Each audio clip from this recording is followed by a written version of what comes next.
Krompir počitnice zaradi tega, ker je imel takrat kralj Krompir, samo takrat je imel počitnice.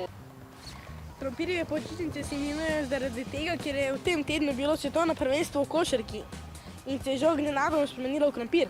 Zato, ker se jim ni dalo delati. Krompir počitnice zaradi tega, ker je imel takrat kralj Krompir, samo takrat je imel počitnice. Krompirjeve počitnice se imenujejo zaradi tega, ker je v tem tednu bilo svetovno prvenstvo v košarki in se je žog nenadoma spremenilo v krompir. Zato, ker se jim ni dalo delati kosila in so kuhali cel teden samo krompir med počitnicami. A veste zakaj? Zaradi tega, ker so učiteljice sile, da kupimo krompir na šolskih dvoriščih. Tukaj je dokaz.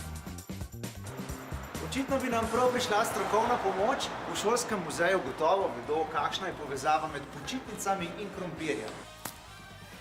Krompirjeve počitnice, ta izraz mogoče ni najbolj primeren, ker vemo, da nam delo na kmetiji, na polju ne kroji več našega šolskega vsakdana, pač pa bi bil veliko bolj primeren izraz jesenske počitnice ali mogoče Trubarjeve počitnice. Drugače pa lahko ta izraz povezujemo s šolstvom nekdanjih dni, saj so pač starši potrebovali svoje šolarje, da so jim pomagali pri pobiranju krompirja, kar pa je bilo seveda veliko prej kot konec oktobra, prav tako pri trgatvah ali pa pri žetvi in pri drugih opravilih. Za pobiranje krompirja in druga kmečka opravila so lahko krajevne oblasti res odredile nekaj prostih dni, a krompirjevih počitnic v tem času nikoli ni bilo.